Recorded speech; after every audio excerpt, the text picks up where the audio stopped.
दोस्तों नमस्कार। यूएस ने अभी एक ऑर्डर पास किया है कि जो ईरान का चाबार पोर्ट है उसका काम रोक दिया जाए, कोई डेवलपमेंट का काम नहीं किया जाएगा और उस पर कोई सैंक्शन लगा दिए उन्होंने, क्योंकि यूएस इस टाइम पे टारगेट करना चाह रहा है ईरान को और साथ में इनडायरेक्टली टारगेट करना चाह रहा है इंडिया को और साथ में रशिया को। बहुत सी बातें इसके ऊपर, लेकिन ट्रंप ने, क्योंकि ईरान के ऊपर एक कोशिश कर रहे थे काफी देर से कि ट्रंप जो ईरान अपना न्यूक्लियर प्रोग्राम है उसको खराब यानी डेवलप ना करे, लेकिन ईरान फिर भी बाज नहीं आ रहा। और इससे क्या नुकसान होगा, क्या फर्क पड़ेगा, सारे इश्यू पे बात करेंगे और हमारे साथ बैठे उदय शंकर पानी जी, इनसे भी बात करेंगे ये क्या कहना चाहते हैं। लेकिन सबसे पहले मैं कहूंगा कि चाबार पोर्ट की क्या इंपॉर्टेंस है। देखिए, चाबार पोर्ट 80 किलोमीटर दूर है पाकिस्तान के गवादर पोर्ट से, और 2015 में चाइना ने गवादर पोर्ट बनाने की बात की थी चाइना की, तो इंडिया ने उस टाइम पे काम करना शुरू कर दिया चाबार पोर्ट पे, ताकि उनके सीपीसी प्रोग्राम को भी काउंटर किया जाए। और इसके और भी सिग्निफिकेंस है कि वो इंडिया चाहता है, और दूसरी तरफ जो चाइना का एक प्लान है इंडिया को एनसर्कल करने का स्ट्रिंग ऑफ पर्ल्स से, उसको काउंटर करने के लिए। लेकिन साथ साथ इंडिया इस पे काम भी कर रहा था बहुत साल से। ये प्रोग्राम स्टार्ट हुआ था इसका 2003 में, जब अटल बिहारी वाजपेयी इंडिया के प्राइम मिनिस्टर थे, तो उन्होंने उस टाइम पे बात की ईरान से कि वे स्पोर्ट को डेवलप करना चाहते हैं। बहुत साल लग गए, लेकिन उसके बाद जब पीएम मोदी और ओबामा थे यूएस के अंदर, तो इंडिया ने एक एग्रीमेंट साइन किया ईरान के साथ चाबार पोर्ट को डेवलप करने का। और इसका पर्पस था डेवलप करने का कि यहाँ से इंडिया ट्रेड कर पाएगा अफगानिस्तान से और रशिया रिपब्लिक कंट्री से, जैसे कि किर्गिस्तान, ताजिकिस्तान, उज्बेकिस्तान और तुर्कमेनिस्तान जैसी कंट्री से, जो सारी की सारी लैंड लॉक्ड है और जिनको चाइना एक्सप्लॉइट कर रहा था, जिनके पास बहुत से मिनरल्स हैं, ऑयल और गैस भी है। तो इंडिया वहां से अपने ट्रेड करना चाह रहा था और इन कंट्री को फायदा था इससे, क्योंकि इन कंट्री को एक्सेस नहीं मिलता। चाहे अफगानिस्तान, उसको पाकिस्तान एक्सेस नहीं देता, न इंडिया को एक्सेस देता कि वो अपने लैंड रूट से अफगानिस्तान से ट्रेड कर पाए। जब इंडिया ने वीट भेजी थी कुछ साल पहले कोविड के टाइम पे, तो पाकिस्तान ने मना कर दिया कि हम आपको परमिट नहीं करेंगे लैंड रूट करने के लिए। इंडिया ने कोशिश की कि जो वीट भेजनी है 40 लाख टन की वीट थी, वो भेजेगा ईरान के रास्ते से, लेकिन वो लंबा भी पड़ता है, सी का रूट है और वहां से रास्ता भी नहीं है करेक्टली जो कनेक्ट करे अफगानिस्तान से। लेकिन इंडिया ने फिर भी जो मेडिसिन वगैरह थी वो तो अफगानिस्तान को भेज दी। फिर जब अफगानिस्तान ने पाकिस्तान पर प्रेशर डाला तो पाकिस्तान ने परमिट कर दिया, लेकिन बहुत प्रॉब्लम थी, इंडियन ट्रक को एंटर नहीं करने दिया। लेकिन ट्रक आए अफगानिस्तान से, वीट उनके अंदर लोड की गई, ट्रक चला गया। और अब इंडिया चाहता है कि ये जो रूट है इसको डेवलप किया जाए। क्या इंपॉर्टेंस है चाबार पोर्ट की? देखिए, चाबार पोर्ट के साथ साथ जिसको इंडिया ने डेवलप किया, 2015 में एक एग्रीमेंट हुआ इंडिया और ईरान का चाबार पोर्ट के डेवलपमेंट का। उसके बाद 2017 में एक ट्राइपार्टाइट एग्रीमेंट साइन किया गया इंडिया, ईरान और अफगानिस्तान का, कि यहाँ पे तो तीनों कंट्री मिलकर इस पोर्ट की डेवलपमेंट का काम करेंगे और साथ में ट्रेड करेंगे। एक 500 किलोमीटर की लाइन बनी थी, रेलवे लाइन, जो चाबार पोर्ट से जानी थी और जाहिदा में जानी थी, जो बॉर्डर है ईरान का और अफगानिस्तान का बॉर्डर लगता है, उस पर काम करना शुरू कर दिया। लेकिन ट्रंप ने आकर के ईरान पे सैंक्शन लगा दी 2018 में, जिस वजह से रेलवे का काम रुक गया और ये प्रोजेक्ट पूरा नहीं हो पाया। इंडिया ने उससे पहले अफगानिस्तान के अंदर रोड्स बनाए थे, अफगानिस्तान से काबुल के लेकर के और जाहिदान से लेकर काबुल तक, और इवन जो रशियन रिपब्लिक कंट्रीज है वहां तक। तो सबको इसमें अच्छा, पीएम मोदी का विजिट भी किए रशियन रिपब्लिक कंट्रीज के अंदर, 2 बार विजिट किए थे मोस्टली कंट्रीज के अंदर, और उनसे बात की थी कि आप हमसे ट्रेड करना चाहें, आप हमसे भी कीजिए, बाकी वर्ड से कीजिए, ताकि आपका सामान बिके, सबको फायदा था, इंडिया को फायदा था, ईरान को फायदा था, रशियन रिपब्लिक कंट्रीज को फायदा था, साथ में अफगानिस्तान को फायदा था, और साथ में नुकसान था पाकिस्तान के जो गवादर पोर्ट है, क्योंकि ये कंट्री वहां से ट्रेड नहीं कर पाएगी और ईरान को कन्वीनियंट भी लग रहा था। उसके बाद जब ट्रंप आए तो उन्होंने ईरान पे सैंक्शन लगा दी, जिसकी वजह से यहाँ पे डिले हुई, कुछ प्रॉब्लम हुई। लेकिन फिर 2024 में एक एग्रीमेंट साइन किया गया था इंडिया और ईरान के द्वारा, और इंडिया को ईरान ने पोर्ट को दे दिया कि आप इस पोर्ट को मैनेज करो अगले 10 साल पे। तो यहाँ पे काम भी स्पीड से होने लगा और इंडिया ट्रेड करने की तैयारी कर रहा था जो रशियन रिपब्लिक कंट्री से। लेकिन इसी बीच में ट्रंप ने ईरान पे दोबारा से सैंक्शन लगा दी और एक प्रोजेक्ट रुक गया। अब इंडिया इसको कैसे डील करेगा उस पर बात चलेगी, और क्या इसके इम्प्लीकेशन होंगे इंडिया के लिए, क्या होंगे ईरान के लिए, रशियन रिपब्लिक कंट्रीज के लिए। लेकिन साथ में हमारे बैठे उदय शंकर पानी जी, मैंने इसको शायद काफी टाइम दे दिया बैठे बैठे, तो उदय शंकर पानी जी आप इस पे क्या बात करेंगे, जो ऐसे सैंक्शन लगा दिए ईरान के चाबार पोर्ट के ऊपर? साहब, एक कंफ्यूजन है जिसके लिए मैं आपसे सवाल करना चाहूंगा कि अगर अमेरिका इसके अगेंस्ट है, इस पोर्ट के अगेंस्ट, तो indirectly he is helping China. अभी जैसा आपने कहा कि भाई ये पोर्ट से अफगानिस्तान को फायदा होगा, इंडिया को फायदा होगा, रशिया को होगा, रशियन ब्लॉक का होंगे, उनकी जो कंट्रीज फेवर करती हैं, तो ये उनका होगा। तो ये जियोपॉलिटिक्स कैसी है, मुझे समझ नहीं आ रहा कि भाई how is America trying to help China by obstructing this port. बिल्कुल ठीक बात। देखिए, एक तरफ तो यूएस चाहता नहीं कि चाइना प्रोग्रेस करे या चाइना के ट्रेड को कंट्रोल किया जाए, चाइना को यहाँ एक्सप्लॉइट कर रहा है। मैं यूएस की पॉलिसी से काफी कंफ्यूज हूँ, लेकिन शायद यूएस ये चाहता है कि जो ईरान का जो न्यूक्लियर प्रोग्राम है उसको हॉल्ट कर दिया जाए, लेकिन ईरान मान नहीं रहा। ईरान अपने इंटरेस्ट को देख नहीं रहा, वो शायद जो जियो पोलिटिकल सिचुएशन को समझ नहीं रहा। अगर ईरान अपना न्यूक्लियर प्रोग्राम को खत्म कर दे या उसको होल्ड पे रख ले तो इंडिया का फायदा होगा, क्योंकि वेस्टर्न कंट्री सोचती है कि अगर ईरान इस टाइम पे फाइनल स्टेज में अपने न्यूक्लियर बम बनाने के, जिससे इनको डर लगता है यूएस को। यूएस के जो स्पेशल इंटरेस्ट है या सबसे ज्यादा इंटरेस्ट है वो है इसराइल का, इसराइल की सिक्योरिटी का। इसीलिए यूएस ने ईरान के चाबार पोर्ट पे ये सैंक्शन लगाए हैं। लेकिन दूसरी तरफ यूएस घुस रहा है इस टाइम पे अफगानिस्तान के अंदर भी। उनका बागराम एयरपोर्ट लेना चाहता है, कि वही बागराम एयरपोर्ट है जहां से यूएस की फोर्सेस ने विड्रॉ किया था और बहुत सा सामान छोड़ के चले गए। और बागराम पोर्ट बहुत इंपॉर्टेंट है, क्योंकि ये तो एक तो अफगानिस्तान के अंदर है और दूसरा यहाँ से ईरान पे अटैक कर सकता है जब भी वो चाहे, और यहाँ से वो इन्फ्लुएंस भी डाल सकता है अफगानिस्तान के ऊपर उनके मिनरल्स को निकालने के लिए, जहाँ पे चाइना इस टाइम पे एक्टिवली इन्वॉल्व है। और साथ में वो पाकिस्तान को इसलिए भी सपोर्ट कर रहा है कि वो ईरान के खिलाफ यूएस की सपोर्ट करे। तो जो यूएस की पॉलिसी है, एक तो कंफ्यूजिंग है, एक क्लियर नहीं है।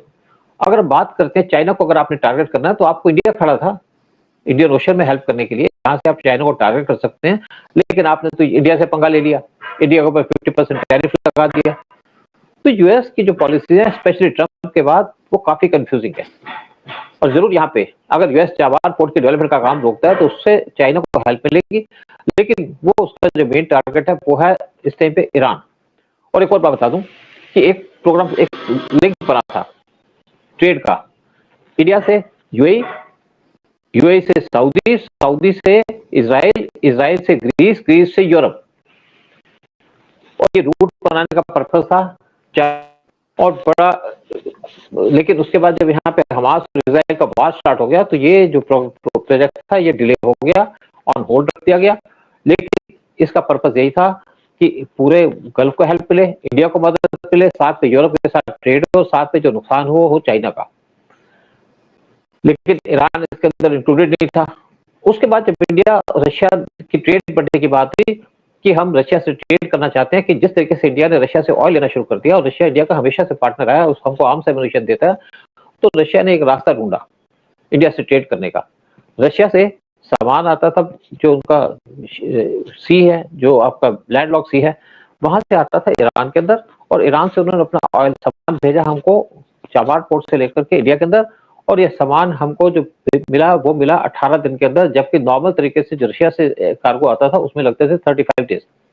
और इस प्रोजेक्ट को हाल्ट करने के ऊपर रशिया को भी नुकसान होगा, इंडिया को भी नुकसान होगा, लेकिन ये नुकसान होगा ईरान को, और जो रशियन रिपब्लिक कंट्रीज है उनको भी लॉस होगा। और दूसरा जो फायदा होगा वो होगा चाइना को। चाइना अपना एक्सप्लॉइट कर सकेगा अफगानिस्तान को, चाइना एक्सप्लॉइट कर सकेगा रशियन रिपब्लिक्स को, और चाइना को नुकसान पहुंचाने के बदले, मतलब यूएस एक हिसाब से देखा जाए तो कुछ कंफ्यूज है कि चाइना को कैसे रोका जाए। और चाइना ने जिस तरीके से, और यूएस ने जिस तरीके से इंडिया को टारगेट करना शुरू कर दिया टैरिफ की वजह से, उससे फायदा किसको हो रहा है? चाइना को। तभी तो इंडिया, रशिया और चाइना एक साथ आए। लेकिन साथ यूएस इस टाइम पे ईरान को, जो उनका मेन टारगेट रखता है वो है ईरान, क्योंकि ईरान के रास्ते वो टारगेट करना चाहता है। ईरान के रिजीम है, वो चाहता है ईरान के अंदर जो रिजीम है खमेनी की, उसको रिमूव कर दिया जाए, जो एक टास्क लगता है इम्पॉसिबल, नियरली इम्पॉसिबल टास्क है, क्योंकि जहां पे भी इस्लामिस्ट घुस जाते हैं उनको निकालना बहुत मुश्किल है। यूएस को इस टाइम पे समझ नहीं आ रहा कि ईरान से कैसे डील करे। आपने ईरान के ऊपर बम्बार्डमेंट कर दी, उनके न्यूक्लियर इंस्टॉलेशंस को डिस्ट्रॉय कर दिया, लेकिन फिर भी ईरान खड़ा हुआ, ईरान आपके सामने झुक नहीं रहा। और ट्रंप इसीलिए परेशान है कि ईरान को कैसे नुकसान पहुंचाया जाए, ईरान की इकोनॉमी को कैसे नुकसान पहुंचाया जाए। लेकिन आपको एक बार और बताऊं कि ईरान की इकोनॉमी को नुकसान पहुंचाने के बाद भी आप ईरान के अंदर जो रिजीम बैठी है, इस्लामिक रिजीम बैठी है, उसको हटा नहीं सकते। कोई तरीका नहीं आपको हटाने का, ये तो जड़ों में घुस चुके हैं। और अगर यहाँ पे कोशिश की उन्होंने मतलब ईरान के खोमेनी के रिजीम को हटाने की, तो वहां पे मैसेकर कर देंगे जो भी उनको सपोर्ट करेगा। तो मुझे लगता है कि जो टास्क है ट्रंप का, वो मतलब बहुत डिफिकल्ट टास्क है कि ईरान के अंदर रिजीम को चेंज किया जाए, और ट्रंप यही चाहते हैं कि वहां नहीं है। अगर ईरान के अंदर आज इस्लामिस्ट बैठे हैं, तो उसका भी जो रिस्पॉन्सिबिलिटी है वो है यूएस के ऊपर। जब यहाँ पे किंग का रूल था, पहलवी का रूल था, तो उसको भी यूएस ने हटाया था, और इसलिए हटाया था कि उसके छोटे से डिफरेंसेस थे पहलवी के साथ, जो यहाँ पे पावरफुली कंट्रोल कर रहा था। जब ईरान बहुत ज्यादा प्रोग्रेस कर रहा था, ईरान एक बहुत डेवलप कंट्री थी, उसको डिस्ट्रॉय करने का जो मेन क्रेडिट जाता है वो जाता है यूएस को। यूएस ने कई बार कोशिश की कि ईरान के अंदर रिजीम चेंज की जाए, लेकिन कहीं सक्सेस नहीं हुआ। 1% इसको सक्सेस नहीं मिला। और मैं जैसे ईरान के अंदर रहा हूं, मैं समझ सकता हूं कि ईरान के अंदर रिजीम को हटाना एक हिसाब से इम्पॉसिबल टास्क है। आपने इराक के अंदर तो हटा दिया सद्दाम हुसैन को, लेकिन वो इस्लामिस्ट रूल नहीं था वहां पे। लेकिन ईरान के अंदर जो रूल है वो इस्लामिस्ट रूल है, और यहाँ पे किसी तरीके से घुसना या उनको डिस्ट्रॉय करना या उनको डैमेज करना पॉसिबल नहीं है, क्योंकि इनके बहुत स्ट्रॉन्ग रूट हैं इस टाइम पे ईरान के अंदर जो इस्लामिस्ट हैं। और यूएस जिस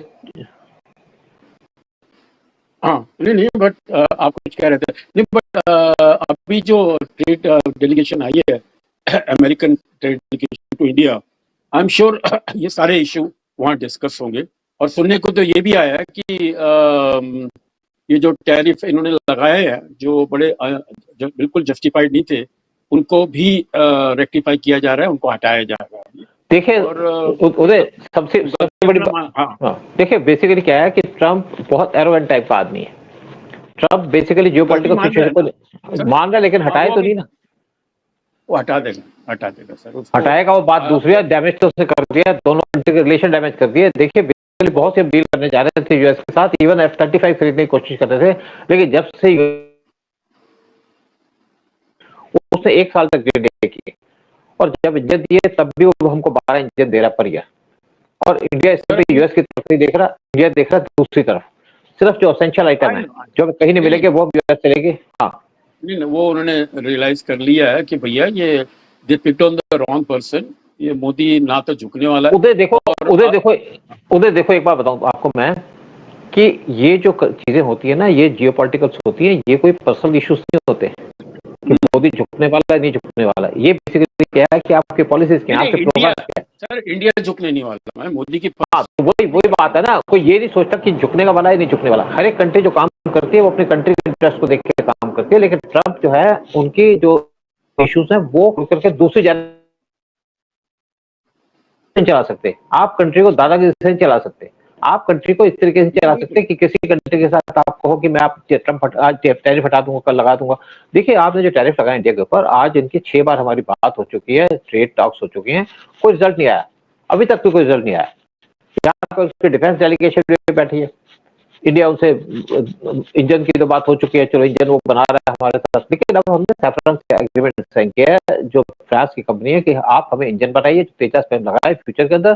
साथ में MQ-9B ड्रोन्स की बात थी, वो इंडिया ने पैसे दे रखे हैं और हमें डिलीवर होंगे 2029 से। साथ में जो बात चल रही थी वो थी PA टाइप प्लेन्स की, जो डिफेंस डेलीगेशन आई थी, जो $4 बिलियन की डील है। 6 हमको PA टाइप प्लेन चाहिए जो एंटी सबमरीन प्लेन है, जो हमारी नेवी को जरूरत है काउंटर करने के लिए चाइनीज नेवी को, क्योंकि हमारे पास 17 सबमरीन है और चाइना के पास है 70 सबमरीन, और चाइना की submarine regularly Indian Ocean region के अंदर घूमती हैं।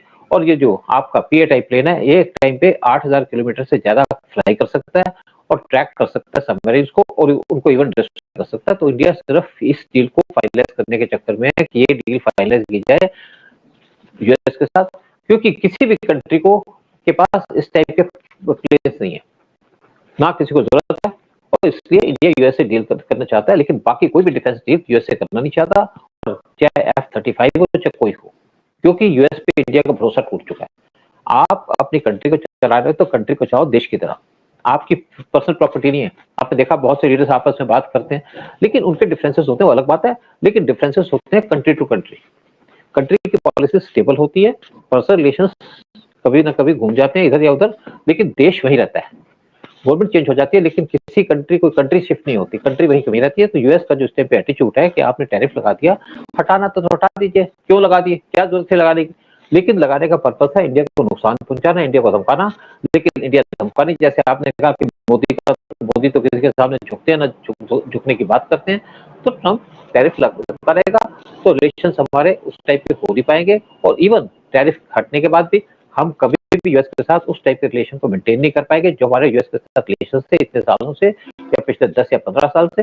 नेचुरल बात है कि यूएस ने इंडिया और यूएस के रिलेशन को डैमेज कर दिया, ट्रम्प ने बहुत सीरियसली डैमेज कर दिया। सर एक वन लाइनर है कि जो अभी कंफर्म्ड हो गया, अंडरलाइन हो गया that US can not be trusted. ये फैक्ट हो गया। और ये है कि अब वो बेचारा स्टेट्समैन तो है नहीं, वो तो अपना बिजनेसमैन है, उसने सोचा टैरिफ से पैसे निकालूंगा, ये करूंगा वो करूंगा। उसने देखा बहुत बड़ी गलती कर दी, इंडिया से खुन्नस नहीं लेने का, और वापस अपना वही गाना शुरू कर दिया उसने कि I love India, I love मेरा मोदी मेरा और पक्का दोस्त है। तो now he is trying to rectify which is stupidity. Uday एक और बात कहूं, आप देखो यूएस के ना डिफरेंट ऑफिशियल्स एक स्टेटमेंट देते हैं, कभी कोई स्टेटमेंट देता है कि इंडिया हमारा अच्छा दोस्त है, लेकिन उस नेक्स्ट डे यूएस के प्रेसिडेंट की स्टेटमेंट आ जाती है, कंट्राडिक्शन हो जाती है उसकी। तो देखिए, आप स्टेट्समैन हो के नहीं हो वो फर्क नहीं पड़ता, आप देश के प्रेसिडेंट हो, आपका बिजनेस अलग बात है। क्या मोदी किसी को चाय बेचता रहेगा? आप पीएम मोदी अगर चाय का काम करते थे, जब पीएम बन के तो चाय नहीं बेच रहे, वो देश को देख रहे हैं। आप यूएस के इंटरेस्ट को देखो, आपके इंटरेस्ट प्राइवेट जरूर बात है, लेकिन आप बिजनेस करना तो अलग बात है। फैमिली के बिजनेस से आज तो देश नहीं चलेगा। और उसी तरीके से अगर इंडिया बैठ के मोदी साहब अपना बिजनेस देखने लग जाए या कहें मुझे पैसा चाहिए, तो देश डूबेगा जैसे पाकिस्तान के अंदर है।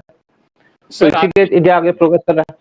सर आज की ताजा खबर जरा खाली बोल दूं, ये तो हमारा टॉपिक चल ही रहा है। आप भी दिल्ली यूनिवर्सिटी से, मैं भी दिल्ली यूनिवर्सिटी से, और हमें पता है दिल्ली यूनिवर्सिटी में पॉलिटिक्स कितनी इंपॉर्टेंट होती है। It is like a war absolutely. जो पॉलिटिकल पार्टियां लाखों करोड़ रुपए खर्च कर देती हैं, और अब की लेटेस्ट आज की खबर यही है कि एबीवीपी के प्रेसिडेंट इलेक्शन जीत गए, and it is a good thing that ये एबीवीपी जो हमारे तो उनकी वो लोग उनकी 4 सीटें तो आ गई थी आगे। So it is a good news that president भी इस टाइम हमारा इंडिया अपना इधर का ही है। बिल्कुल अच्छी बात है, अच्छी बात है, अच्छी न्यूज दे दूं एकदम। हाँ बिल्कुल बहुत अच्छी न्यूज है, मैं इस चीज का ध्यान नहीं दे पाया था। तो चलो एंड में हमने प्रोग्राम तो कर लिया, लेकिन आपसे रिक्वेस्ट करेंगे चैनल को सब्सक्राइब कीजिएगा, वीडियो को शेयर कीजिएगा। जय हिंद, जय भारत। जय हिंद सर, जय भारत।